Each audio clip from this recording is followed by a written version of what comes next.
Good morning everyone. स्वागत है आपका मेरे चैनल डीप डेस्टिनेशन में। आई होप आप सब ये अच्छे होंगे और अपने जीवन में आगे बढ़ रहे होंगे।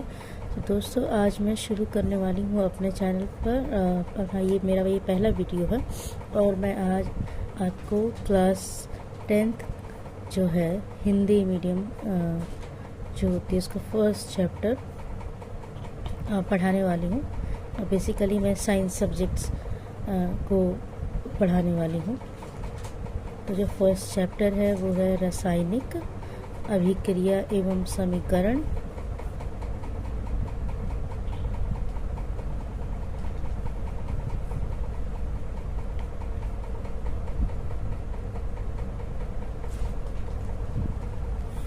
तो देखिए, हमारे आसपास बहुत सारी अभिक्रियाएं होती हैं।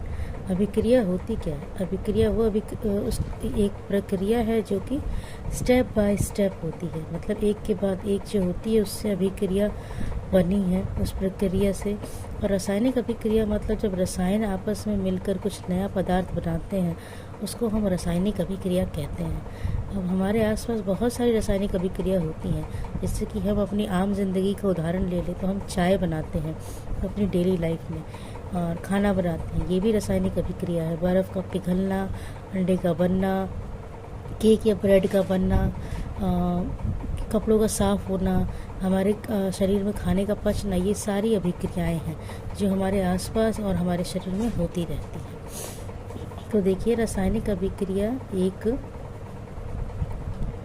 ऐसी अभिक्रिया होती है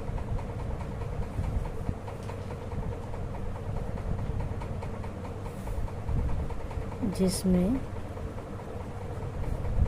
एक या एक से ज़्यादा अभिकारक मिलकर नया उत्पाद बनाते हैं।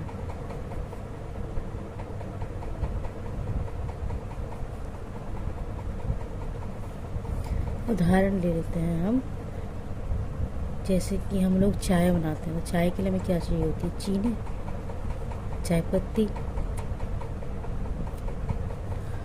दूध। दूध के अलावा आप क्या डालते हैं? पानी भी थोड़ा ऐड करते हैं, उसमें अदरक ऐड कर देते हैं, साथ में आप उसको गैस पर बिठा देते हैं, गर्मी भी देते हैं, तो आपकी चाय कुछ टाइम बाद तैयार हो जाती है। जो आपकी चाय तैयार होकर आपको मिलती है इसको हम विज्ञान में बोलते हैं उत्पाद। और जो आपने रासायनिक जो ये भी सारी कच्ची चीज़ें ली थी चाय बनाने के लिए, इनको हम बोलते हैं अभिकारक। तो एक जो रासायनिक अभिक्रिया होती है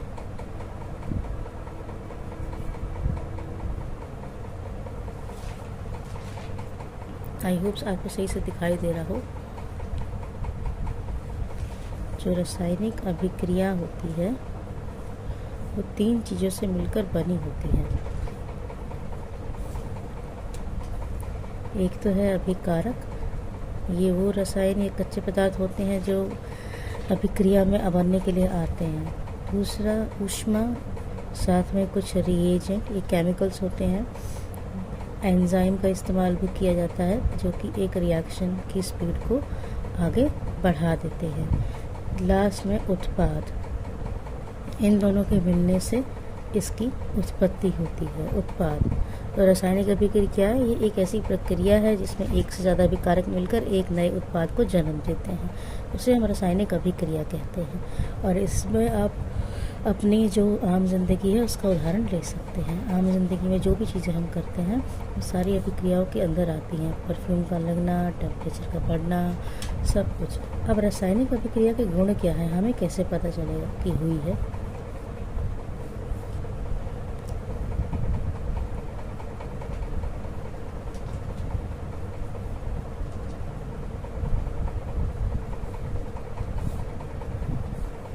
देखिए, जब भी ऐसा कुछ होता है गंध में बदलाव महसूस किया जाता है। जो भी चीज़ें आपने शुरुआत में ली थी और जो भी आपका रिज़ल्ट है, दोनों की खुशबू या बदबू में बदलाव होगा। गैस का निकलना, गैस की उत्पत्ति भी होती है साथ में। टेम्परेचर या वह तापमान का बदलना, तापमान भी बदल जाता है। भौतिक स्थिति का बदलना, जब भी आपने कोई चीज़ ली है, हो सकता है आपने उसे ठोस लिया हो, लेकिन जो सामान बनकर तैयार हुआ है वो ठोस ना हो, तो भौतिक स्थिति का बदलना।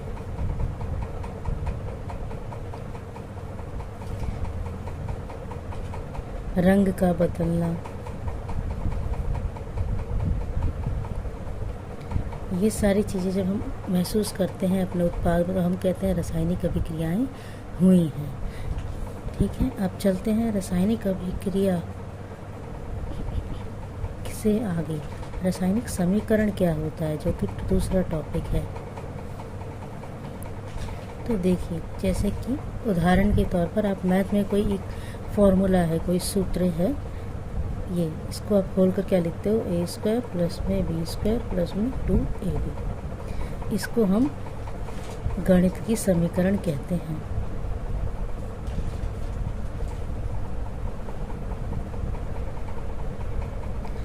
उसी तरीके से अगर हम विज्ञान में केमिकल्स को या किसी रासायनिक अभिक्रिया को केमिकल द्वारा दर्शाते हैं, जैसे कि मैं कार्बन डाइऑक्साइड गैस का बनना बताती हूँ आपको। कार्बन सॉलिड लिया जाता है, ठोस ऑक्सीजन गैस में होती है और मिलाकर बनाते हैं कार्बन डाइऑक्साइड गैस। तो हम केमिकल फार्मूला द्वारा एक रासायनिक अभिक्रिया को दर्शा रहे हैं, तो इसको हम बोलते हैं समीकरण। जब भी हम किसी अभिक्रिया को फॉर्मूले द्वारा दर्शा रहे होते हैं तो उसको हम बोलते हैं समीकरण, रासायनिक समीकरण। आप इसे लिख भी सकते हो, रासायनिक अभिक्रिया को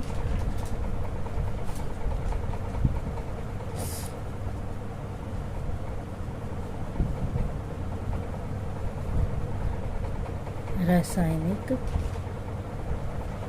सूत्रों द्वारा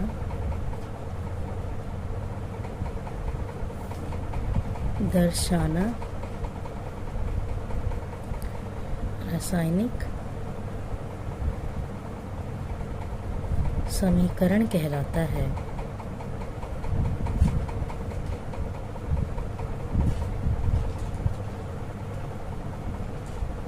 एक रासायनिक अभिक्रिया में जब आप कोई केमिकल लिखते हैं तो उसके साथ में आपको उसकी भौतिक स्थिति का लिखना भी बहुत ज़रूरी होता है। अब चलते हैं आगे। जो हमारी रासायनिक अभिक्रियाएं होती हैं, ये कितने प्रकार की होती हैं? क्या सभी एक ही प्रकार की होती हैं? नहीं, तो ये एक तरह की नहीं होती।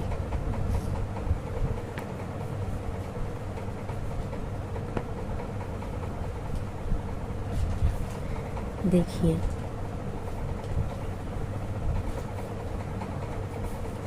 जो पहली होती है उसका नाम है संयोजन अभिक्रिया।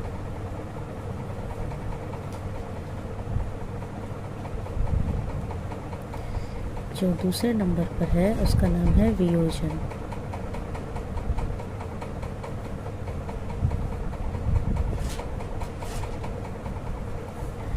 तीसरे नंबर वाले को बोलते हैं विस्थापन।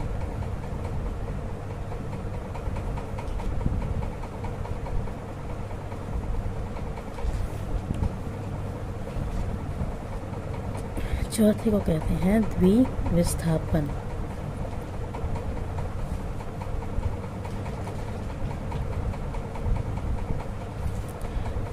पांचवें नंबर पर हम पढ़ने वाले हैं उपचयन। छठे पर अपचयन। सातवें पर ऊष्मा छीपी। मैं आपको एक एक करके अभी से एक्सप्लेन करूंगी। ऊष्मा शोषी,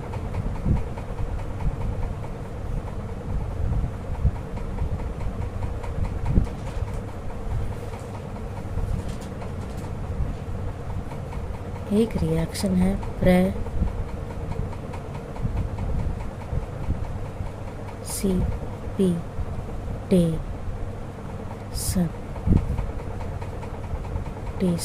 प्रेसिपिटेशन अभिक्रिया।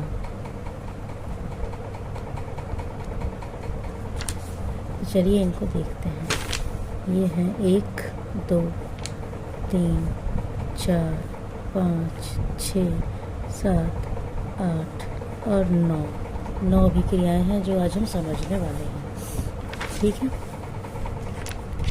तो चलिए इसे शुरू करते हैं। जो पहली वाली है संयोजन अभिक्रिया।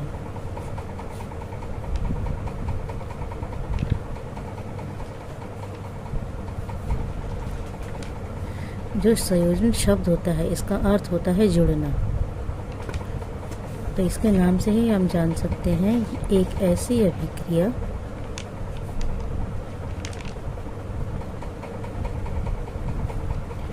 जिसमें एक या एक से वियोजन विस्थापन पढ़ रहे थे हम। विस्थापन अभिक्रियाएं वो होती हैं जहाँ पर एक या एक से ज़्यादा अभिकारक मिलकर एक नए उत्पाद को विस्थापन अभिक्रिया में एक प्रबल अभिकारक एक दुर्बल अभिकारक को उसकी जगह से विस्थापित कर देता है, हटा देता है।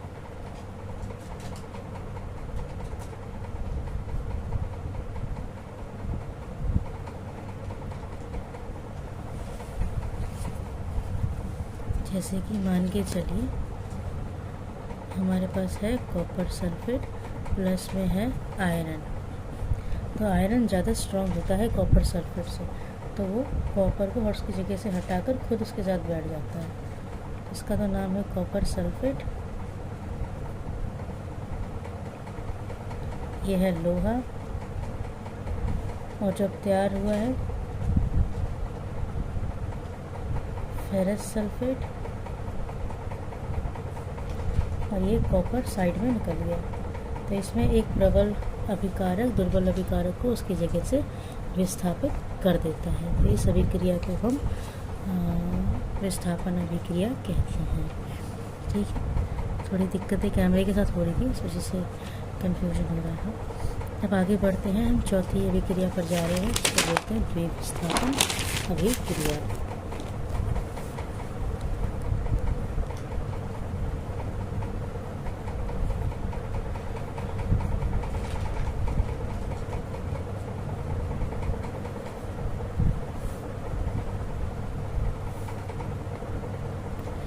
यह एक ऐसी अभिक्रिया होती है जिसमें दो अभिकारक एक दूसरे को विस्थापित करते हैं, जिसमें दो अभिकारक एक दूसरे को विस्थापित कर देते हैं, मतलब उनकी जगह से उनको हटा देते हैं।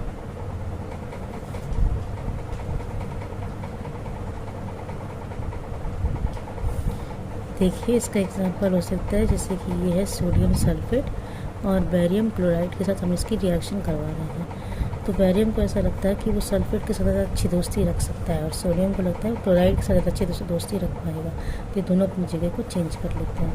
तो अब जो नया केमिकल बन रहा है वो बन रहा है बेरियम सल्फेट और सोडियम क्लोराइड। तो यहाँ पर दो लोगों ने अपनी जगह को बदला है, तो इसको हम बोलते हैं द्विविस्थापन अभिक्रिया। आगे बढ़ते हैं, चौथे नंबर पर थी, पांचवें नंबर पर है उपचयन।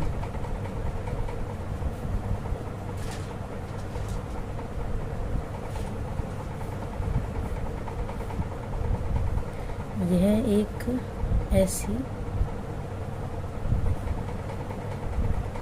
अभिक्रिया होती है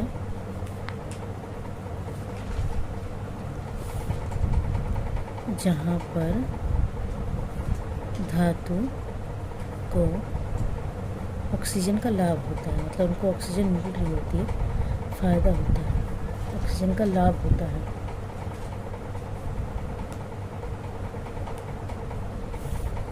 तथा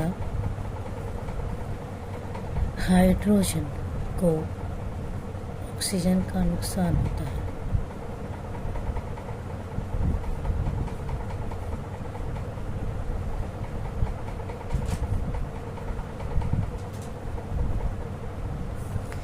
बेस्ट एग्जाम्पल, जब कॉपर का रिएक्शन हम पानी के साथ करवाते हैं तो हमें तैयार मिलता है कॉपर ऑक्साइड, प्लस में हाइड्रोजन बाहर निकल जाता है। तो इसको हम बोलते हैं उपचयन अभिक्रिया। इसमें ऑक्सीजन का लाभ हो किसको, धातु को, वो उपचयन अभिक्रिया है। एक है अपचयन, जो इसकी उल्टी रिएक्शन है, थोड़ी सी अपोजिट। ये एक ऐसी अभिक्रिया होती है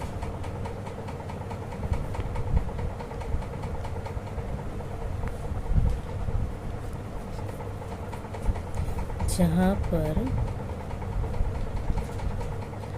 धातु को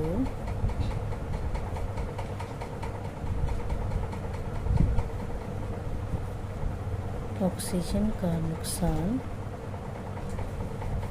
व हाइड्रोजन को ऑक्सीजन का लाभ होता है।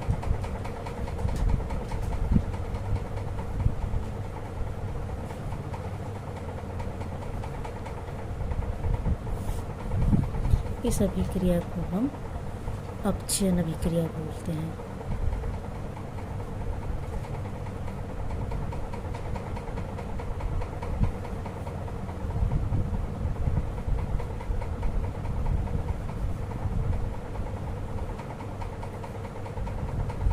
जैसे कि मैं कॉपर ऑक्साइड की रिएक्शन हाइड्रोजन के साथ करवा दूँ तो धातु को ऑक्सीजन का नुकसान होगा, तो ये ऑक्सीजन छोड़ देती है और उस हाइड्रोजन जो है वो ऑक्सीजन को ले लेता है। तो इसको हम अपचयन अभिक्रिया बोलते हैं।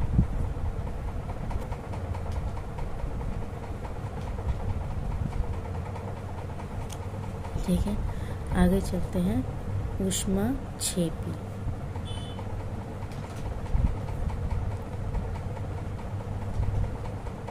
ऊष्मा का मतलब आप जानते हैं, ऊष्मा का मतलब होता है हीट, या जो गर्मी होती है उसको हम भी ऊष्मा कहते हैं। और ये ऐसी अभिक्रिया होती है जिसमें ऊष्मा आपको निकलती हुई महसूस होती है। जैसे कि हम खाना बनाते हैं तो हमें भाप निकलता हुआ महसूस होता है, तो ऊष्माक्षेपी अभिक्रिया के अंदर आ जाता है। तो एक ऐसी अभिक्रिया है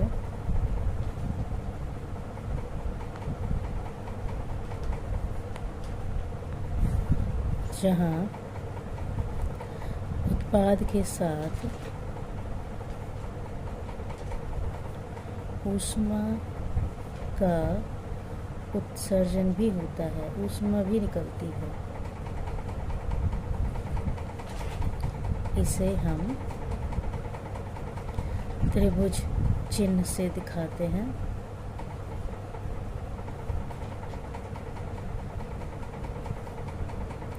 जैसे कि मान के चलिए, जब आप चूने को घोलते हैं पानी में, तो हमारे पास जो चूना घोल के तैयार होता है इसको हम बोलते हैं कैल्शियम हाइड्रोक्साइड। साथ में जो चूना है पानी वाला वो उबलने लगता है, वो गर्मी में महसूस होती है। उसके लिए हम ट्रायंगल, त्रिभुज का निशान बनाते हैं, जो दिखाता है कि इस अभिक्रिया में गर्मी का भी उत्सर्जन हो रहा है उत्पाद के साथ साथ। तो ऐसी अभिक्रिया जिसमें आपको ऊष्मा निकलती हुई महसूस होती है उसको हम ऊष्माक्षेपी अभिक्रिया कहते हैं। जैसे कि अब इसका जो अपोजिट होता है वो होता है ऊष्माशोषी।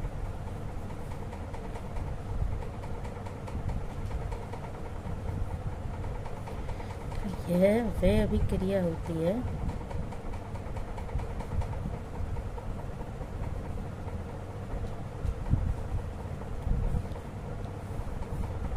जहाँ पर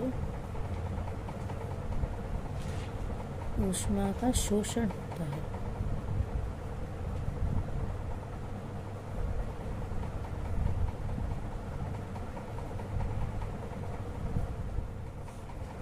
ऊष्माशोषी अभिक्रिया एक ऐसी अभिक्रिया होती है जहाँ पर ऊष्मा का शोषण होता है, यानी ऊष्मा को सोख लिया जाता है। अब यह कहाँ पर होता है, जैसे कि बर्फ़ का पिघलना आपने कभी नोटिस किया हो, तो बर्फ़ जो है वो बाहर की गर्मी को लेकर पिघलती है।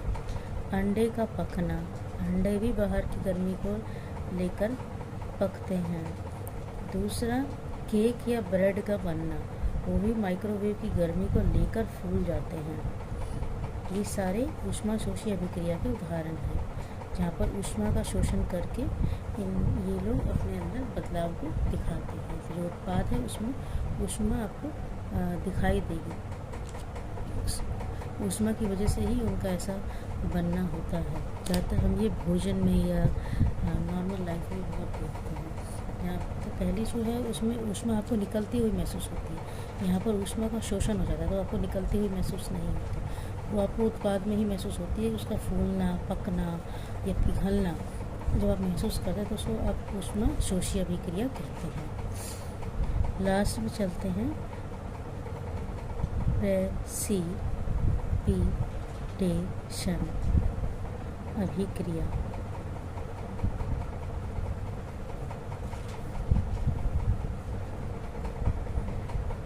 यह वह अभिक्रिया होती है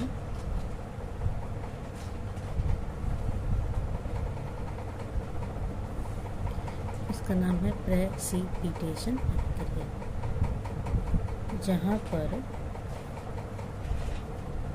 2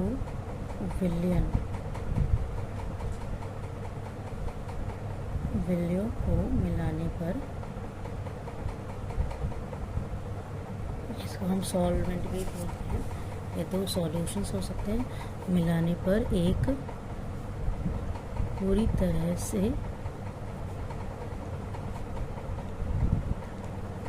घुल जाता है जबकि दूसरा नहीं घुल पाता। ये बिल्कुल ऐसा है जैसे हम पानी में रेत मिलाते हैं तो रेत के साथ कुछ डस्ट, नमक या कुछ ऐसी चीज़ें हैं वो मिक्स हो जाती है, लेकिन रेत कभी पानी में मिक्स नहीं होती है, तो वो उसको हम प्रेसिपिटेट कह सकते हैं। ऐसे जैसे कि आप सोडियम सल्फेट में बैरियम क्लोराइड को मिला रहे होते हैं तो जो बन के तैयार होता है बैरियम सल्फेट और प्लस में नमक निकल जाता है, तो ये तो घुलनशील होता है, ये पानी में घुल जाता है, ये जिसमें भी हम इसे घोल रहे हैं घुल जाएगा, मिक्स हो जाएगा, क्योंकि ये नमक ही है, ये नहीं घुलता। तो एक सफ़ेद कलर का प्रेसिपिटेट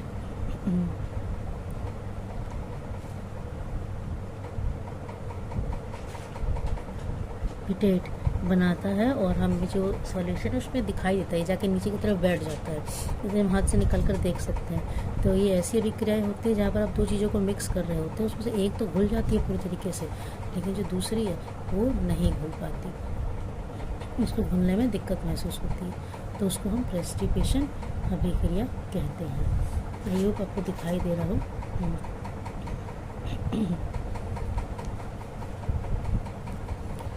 ठीक है, तो ये हमारी 9 अभिक्रियाएँ थी जो हमने एक एक करके कंप्लीट करी हैं।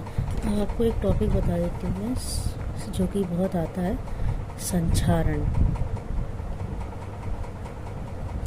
इसको इंग्लिश में कोरोजन भी कहते हैं। तो ये भी एक तरह की अभिक्रिया होती है, एक ऐसी अभिक्रिया जिसमें लोहे की जो वस्तुएं होती हैं, लोहे की या कॉपर की जो वस्तुएं होती हैं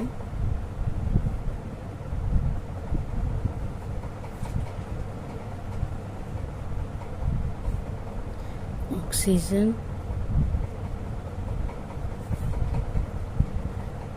के साथ अभिक्रिया करती हैं, करने के उपरांत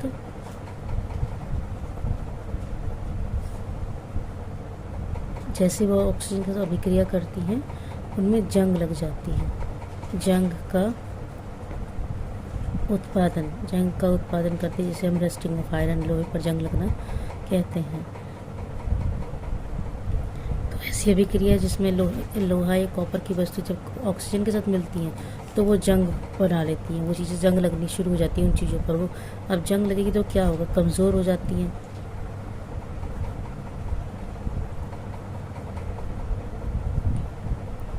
उनका जो पेंट है, जो उन पर कलर किया गया है, वो चला जाता है, रंग कम हो जाता है उनका।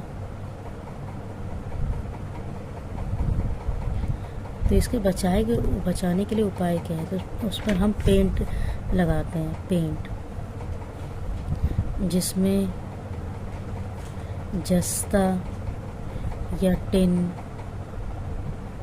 धातु हो, ऐसा ही पेंट अप्लाई किया जाता है ताकि उन वस्तुओं को हम संक्षारण, जंग लगकर खराब होने से बचा सकें। ठीक है। लास्ट इसमें टॉपिक है विकृत गंधिता। ज़्यादातर जो चीज़ें हम खाते हैं मार्केट से पैक होकर जो आती हैं, पैकेट्स में, जैसे बिस्किट आ गया, चिप्स आ गया, या कुछ भी, जो भी चीज़ें पैक होकर आ रही हैं और आप उसको हवा में रखते हो तो ख़राब सी हो जाती हैं, और जब तो पैक रहती है ठीक रहती है। इसका कारण क्या है? तो उन चीज़ों में वसा या तेल से वो बनी होती हैं, और लंबे टाइम तक उनको रखने के लिए, लंबे समय तक चलाने के लिए उनमें नाइट्रोजन गैस का इस्तेमाल किया जाता है।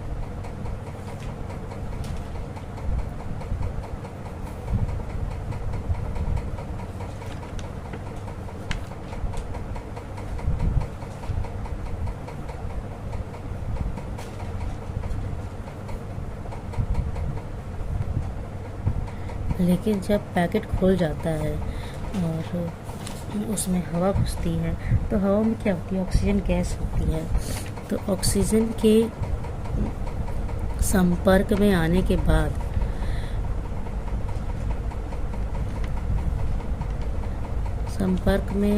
बाद उन खाद्य वस्तुओं, जो खाने वाली चीज़ें हैं, में से गंध व स्वाद चला जाता है। इसी को हम विकृत गंधिता कहते हैं।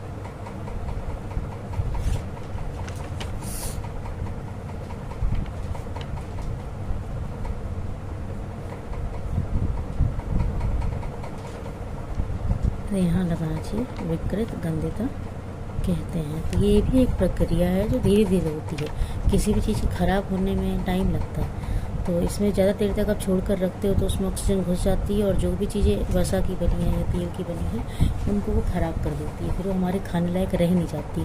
तो ये विकृत गंधिता है। संक्षारण का मतलब होता है किसी भी लोहे या कॉपर की चीज़ों में जंग लग जाना। क्यों? क्योंकि उन्होंने ऑक्सीजन के साथ अभिक्रिया करी थी, इसीलिए ये जंग लगी है, तो वो संक्षारण कहलाती है। और विकृत गंधिता में एक अलग तरह की गंध महसूस होती है और स्वाद चल जाता है चीज़ों का। ठीक है। और अभी तक हमने 9 अभिक्रियाएँ पढ़ी हैं। रासायनिक अभिक्रिया पढ़ी, समीकरण पढ़ा, क्या होता है। हमारी डेली लाइफ में बहुत सारी रासायनिक अभिक्रिया होती हैं जो हम महसूस करते हैं, और कई बार हम उन पर ध्यान भी नहीं देते, लेकिन वो सारे अपने टाइम के हिसाब से चलती रहती हैं। लोहे में जंग लगना भी एक रासायनिक अभिक्रिया का ही उदाहरण है। ठीक है। तो आई होप आपको समझ में आया हो, और आया हो तो प्लीज़ लाइक करें और कमेंट करके बताएं क्या कमियां आपको महसूस हुई, और भगवान करे आपका दिन अच्छा